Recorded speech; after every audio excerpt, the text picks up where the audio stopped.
भारत माता की, भारत माता की।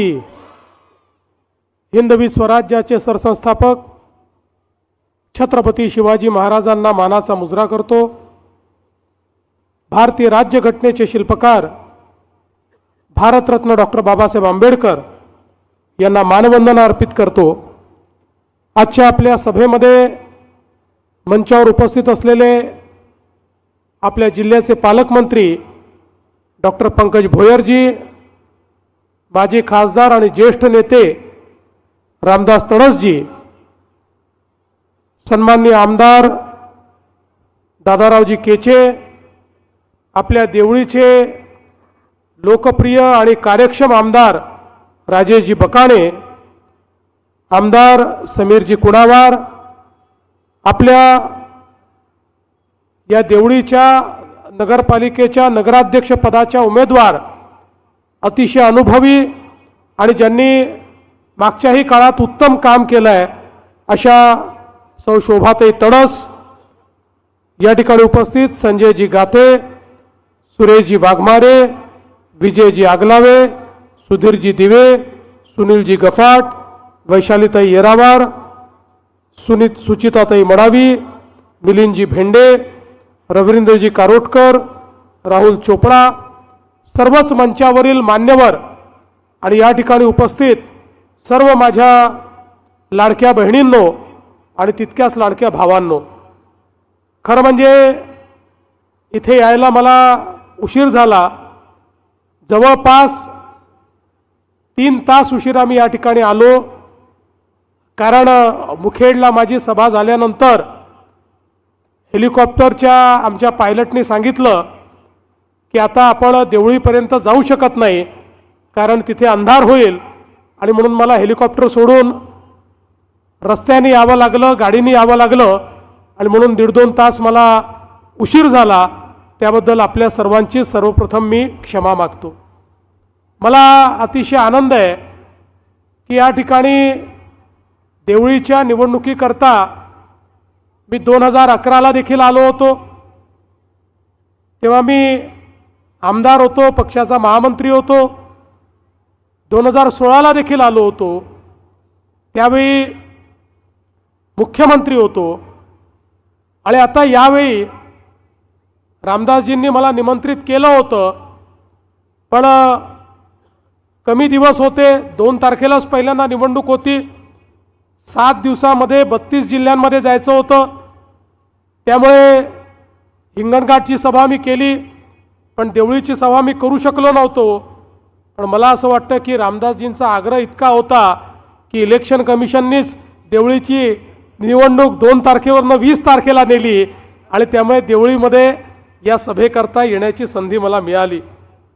खरं तर मी रामदासजींना म्हणालो की देवळीला सभेची आवश्यकता नाही, देवळीची जनता आपल्या पाठीशी आहे, आणि निश्चितपणे या ठिकाणी तुम्ही केलेलं काम आहे, राजूभाऊंनी केलेलं काम आहे, मागच्या काळात शोभाताईंनी केलेलं काम आहे, आपल्या नगरसेवकांनी केलेलं काम आहे, राज्य सरकारच्या वेगवेगळ्या योजना आहेत, प्रत्येक संकटकाळी राज्य सरकार मागे उभं राहिलं आहे।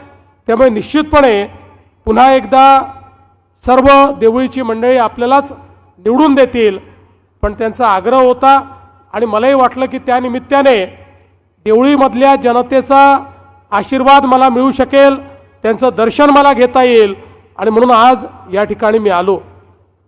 खरं म्हणजे आपल्याला कल्पना आहे की नगरपालिकेची निवडणूक आहे, आणि आपल्या देशामध्ये आपल्याला माहिती आहे वर्षानुवर्ष आपण एक संकल्पना मांडायचो की आपला भारत देश हा गावामध्ये राहतो, गावाचा विकास म्हणजे देशाचा विकास, हे सत्य देखील होतं।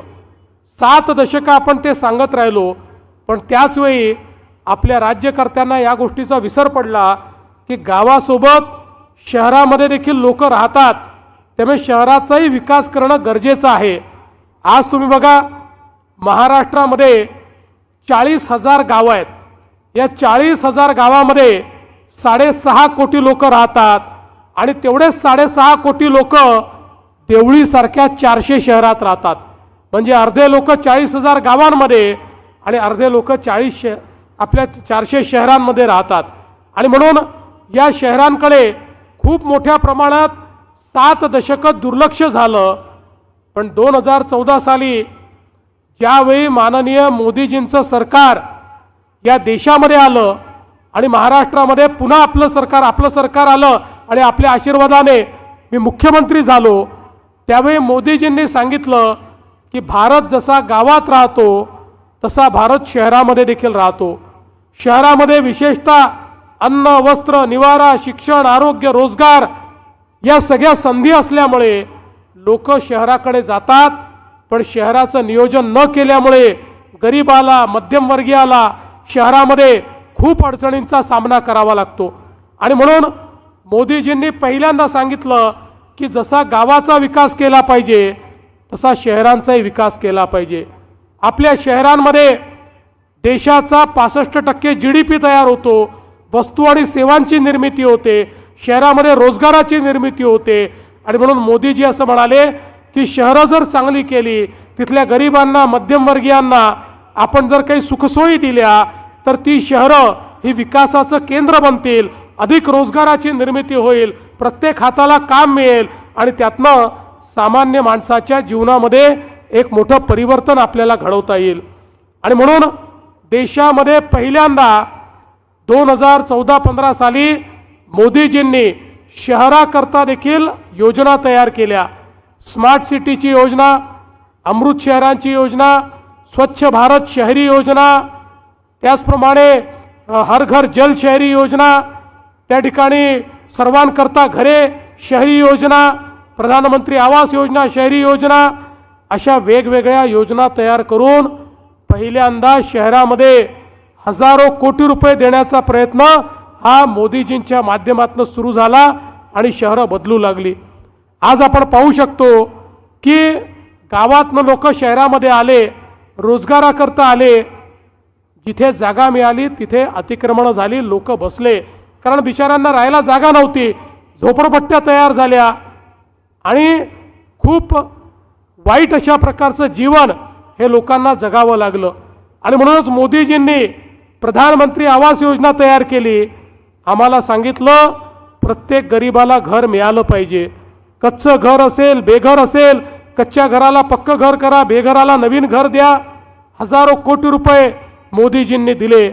पण आमच्या नंतर लक्षात असं आलं की घर बांधायला तर पैसा आपल्याकडे आहे, पण लोक ज्या ठिकाणी अतिक्रमण करून बसलेले आहेत त्या ठिकाणचे पट्टे त्यांच्या नावाने नसल्यामुळे त्यांना आपल्याला घरं देता येत नाही. आणि म्हणून 2 महिन्यापूर्वी आपल्या सरकारने निर्णय केला आणि आपण असं ठरवलं की रहिवासी अतिक्रमण जी आहेत, जो जिथे बसलेला आहे त्या ठिकाणी त्याला मालकी हक्काचा पट्टा द्यायचा आणि तो कच्च्या घरात राहत असेल तर त्याला पक्कं घर बांधण्याकरताही त्या ठिकाणी पैसा द्यायचा. आणि म्हणून आता काळजी करण्याचं कारण नाही आहे. तडस साहेब म्हणत होते की आमच्याकडे खूप मोठ्या प्रमाणात लोकांना पट्टे हवे आहेत. तडस साहेब चिंता करू नका, आता ही नगरपालिका निवडून आली, तात्काळ मोजणी करा, मोजणी करून पट्टे तयार करा. आता ते पट्टे वाटण्याचा पूर्ण अधिकार आम्ही तुम्हाला दिलेला आहे. राज्य सरकारच्या वतीनं काही चिंता करण्याचं कारण नाही आहे. एवढंच नाही तर अनेक ठिकाणी आपल्या विदर्भामध्ये लोक झुडपी जंगलावर अतिक्रमण करून बसले होते, तेव्हा त्याचं नियमितीकरण शक्य नव्हतं. 8 वर्ष या ठिकाणी बकाणे साहेब मी सुप्रीम कोर्टापर्यंत लढलो आणि आता सुप्रीम कोर्टातनं मी परवानगी आणली आहे. जो झुडपी जंगलावर बसलाय त्यालाही आता त्याच्या जमिनीचा मालकी हक्काचा पट्टा हा आपल्याला देता येतो. आणि म्हणून पुढच्या काळामध्ये आपल्या देवळीमध्येही कोणीही बिना पट्ट्याचा राहणार नाही, कोणी बेघर राहणार नाही, कोणी झोपडीत राहणार नाही, कोणी कच्च्या घरात राहणार नाही. मोदीजींनी 30 लाख घरं आपल्याला दिली आहेत. 30 लाख एक रेकॉर्ड आहे. त्यामुळे आता निधीची कमतरता नाही आहे. पुढच्या काळामध्ये गरीबातल्या गरीब माणसाला आपल्याला त्या ठिकाणी सोयी द्यायच्या आहेत. आज आपण पाहू शकतो आपल्याकडे वेगवेगळ्या पद्धतीनं शहरं वाढली की पिण्याच्या पाण्याचा प्रश्न निर्माण होतो. शहरांमध्ये पाणी नसतं. मागच्या काळामध्ये 19 कोटी रुपयाची योजना आपण त्या ठिकाणी शहरामध्ये तयार केली, पण आता ती योजना देखील कमी पडते आहे. आता काही वाढता भाग आहे त्या भागालाही आपल्याला योजना द्यायची आहे. त्यामुळे काळजी करू नका. आता प्रशासकाचं राज्य संपतंय आणि जनतेचं राज्य येत आहे. जनतेचं राज्य म्हणजे प्रत्येक घरामध्ये पिण्याचं पाणी नेणारं राज्य आहे. कारण आता मोदीजींनी हर घर जलची योजना ही तयार केलेली आहे. प्रत्येक घरामध्ये नळाने पाणी नेणं ही आपली जबाबदारी आहे आणि त्याकरता आपल्याला निधी हा आपण उपलब्ध करून देणार आहोत. आणि एवढंच नाही तर मोदीजींनी सांगितलं की या शहरांमध्ये लोक राहतात आणि त्यांचं घाण सगळं जी काही पाणी आहे विष्ठेचं पाणी आहे. कारण शेवटी शरीर धर्म आहे. त्यामुळे विष्ठेचं पाणी नाल्यांमधनं वाहत असतं. त्या ठिकाणी दुर्गंधी असते, मच्छर असतो, त्या ठिकाणी वेगवेगळ्या प्रकारे आपल्याला रोगराई पसरलेली पाहायला मिळते. आणि म्हणून हेच पाणी पुढे जाऊन जमिनीत झिरपतं, आपल्या विहिरीमध्ये जातं, आपल्या नदीमध्ये, आपल्या नाल्यामध्ये, आपल्या पिण्याच्या पाण्याच्या स्रोतामध्ये जातं. आणि म्हणून अशा प्रकारचं ह्या ज्या नाल्या आहेत याच्याऐवजी भुयारी गटाराची योजना ही प्रत्येक शहरामध्ये केली पाहिजे असं मोदीजींनी आपल्याला सांगितलं. आणि केवळ ते भुयारी गटारातनं पाणी नेऊन चालणार नाही तर ते जे पाणी आहे त्याच्यावर प्रक्रिया करायची, त्यातली विष्ठा बाजूला काढायची, त्याच्यावर खत तयार करायचं आणि जे स्वच्छ झालेलं पाणी आहे तेच नदी नाल्यांमध्ये गेलं पाहिजे, तेच जमिनीमध्ये गेलं पाहिजे. कुठल्याही प्रकारचं प्रदूषण होणार नाही असा प्रयत्न आपल्याला करायचा आहे. आणि म्हणून आपल्या देवळीचाही 40 कोटी रुपयाचा भूमिगत गटारीचा प्रस्ताव आमदार साहेब आता आपल्याकडे आलेला आहे. आणि मी आपल्याला या ठिकाणी आश्वस्त करतो की आमच्या शोभाताईंच्या नेतृत्वात हे सगळे नगरसेवक निवडून आले की या ठिकाणी ह्या प्रस्तावाला देखील मान्यता देतो आणि भुयारी गटर हे आपल्या देवळीमध्ये करून देवळीकरांना प्रदूषणाचा सामना करावा लागणार नाही अशा प्रकारचा प्रयत्न हा देखील पुढच्या काळामध्ये आपण करणार आहे. खरं म्हणजे मागच्याच काळात आपण सिमेंट रस्त्याची कामं केली, नाट्यगृहाची कामं केली, या ठिकाणी सांस्कृतिक भवन केलं, शॉपिंग कॉम्प्लेक्सचं काम चाललेलं आहे. डॉक्टर बाबासाहेब आंबेडकर, महात्मा ज्योतिबा फुले, संत रोहिदास महाराज यांच्या नावे शॉपिंग कॉम्प्लेक्सेस तयार करण्याचा आपण प्रयत्न केला. त्यामुळे कामं खूप झाली आहे. खरं म्हणजे आमच्या देवळीमधलं जे स्टेडियम आहे, कारण आता आपल्याकडे पैलवानच असल्यामुळे आणि तेच आपले नेते असल्यामुळे एवढं सुंदर स्टेडियम आणि एवढी चांगली कुस्तीची व्यवस्था ही तर अख्ख्या जिल्ह्यामध्ये, नागपूरमध्ये जी नाही ती देखील देवळीमध्ये तुम्ही या ठिकाणी खऱ्या अर्थानं तयार केलेली आहे. एवढंच नाही तर प्रशासकीय इमारतीचं काम केलं आहे. आपल्या आधुनिक व्यायामशाळा आपल्या इंडोर स्टेडियमला आहे. कबड्डीच्या मॅचचं काम आपण या ठिकाणी केलेलं आहे. त्यामुळे मला असं वाटतं की वेगवेगळ्या पद्धतीनं यापूर्वी देखील मोठ्या प्रमाणात विकास करण्याचा प्रयत्न झालेला आहे. आदिवासी मुलामुलींसाठी शासकीय वसतिगृह असेल, या वेगवेगळ्या माध्यमातनं आपण आपल्या मुलांच्या शिकण्याची व्यवस्था देखील करतोय. आणि एवढंच नाही तर आमच्या लाडक्या बहिणींच्या बचत गटाकरता बचत गट भवन देखील या ठिकाणी तयार होत आहे. त्यामुळे सर्व प्रकारे आमच्या मुलींना, महिलांना त्या ठिकाणी जो काही मदत आहे ती मदत ही देण्याचं काम आपण करणार आहोत. आज खरं म्हणजे आपण सांगितलं MIDCचाही प्रश्न आपल्याकडे प्रदूषणाचा तयार झाला आहे. खरं म्हणजे पूर्वी प्रश्न होता MIDCत उद्योग येणे, आता प्रश्न नव्याने तयार झाला आहे, प्रदूषण होत आहे. पण काही काळजी करू नका, तेही दूर करण्याकरता आवश्यक त्या गोष्टी आपण करू. आपल्याला माहिती आहे आपल्या सरकारने वर्धा नांदेड रेल्वे लाईनचं काम सुरू केलं, तेही आपल्याकडनं जात आहे.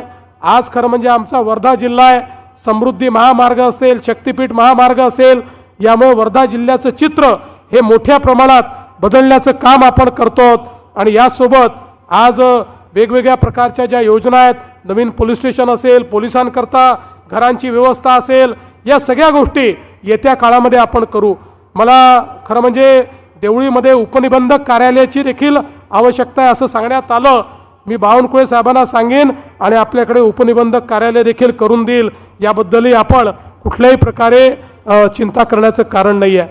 मी आपल्याला एवढंच सांगण्याकरता आलो आहे की आम्ही लोक केवळ आश्वासन देणारी लोक नाही आहोत, आम्ही जे सांगतो ते करणारी लोक आहोत. बघा, 1 वर्षापूर्वी विधानसभेच्या निवडणुकीमध्ये तुम्ही राजूभाऊंना निवडून पाठवलं आणि आपल्याला 232 जागा दिल्या, एकट्या भाजपला 137 जागा मिळाल्या. एक अभूतपूर्व अशा प्रकारचा आपला विजय झाला. हा विजय झाल्यानंतर काही लोक म्हणायला लागले आता भाजपवाल्यांना इतक्या जागा आल्या की आता लाडक्या बहिणींचे पैसेही बंद करणार, शेतकऱ्यांची मोफत वीजे बंद करणार, सन्मान योजनाही बंद करणार. 1 वर्ष पूर्ण झालं, एकही योजना बंद केली नाही. लाडक्या बहिणींनो, तुमचा एकही पैसा आम्ही बंद केला नाही. आणि जोपर्यंत तुमचा देवाभाऊ मुख्यमंत्री आहे तोपर्यंत लाडकी बहीण योजना सुरूच राहील, ती कोणी बंद करू शकत नाही. पण आज मला शोभाताई, तुम्हाला आणि राजूभाऊ, तुम्हाला एक विनंती करायची आहे. आता शोभाताई निवडून येणार आहे, आपली सत्ता देखील या ठिकाणी येणार आहे. माझ्या लाडक्या बहिणींना केवळ लाडक्या बहिणी ठेवू नका. आता माझ्या लाडक्या बहिणींना लखपती दीदी बनवायचं आहे. कारण आपल्या मोदीजींनी लखपती दीदीचा कार्यक्रम केलेला आहे. लखपती दीदी म्हणजे स्वतःच्या भरोश्यावर दर वर्षाला 1 लाख रुपयांपेक्षा जास्त पैसा कमवते, ती लखपती दीदी आहे. मला सांगताना आनंद वाटतो, 1.5 वर्षामध्ये महाराष्ट्रामध्ये 50 लाख लाडक्या बहिणी लखपती दीदी झालेल्या आहेत. आणि आता पुन्हा 50 लाखाचं टार्गेट आपण घेतलंय. माझी विनंती आहे, तुम्ही निवडून आल्यानंतर 1 वर्षाने येऊन मी तपासणार आहे. त्यावेळी सर्वात जास्त माझ्या लाडक्या बहिणी देवळीच्या या लखपती दीदी झाल्या पाहिजे, अशा प्रकारची जबाबदारी आज तुम्हाला या निमित्ताने मी देतोय.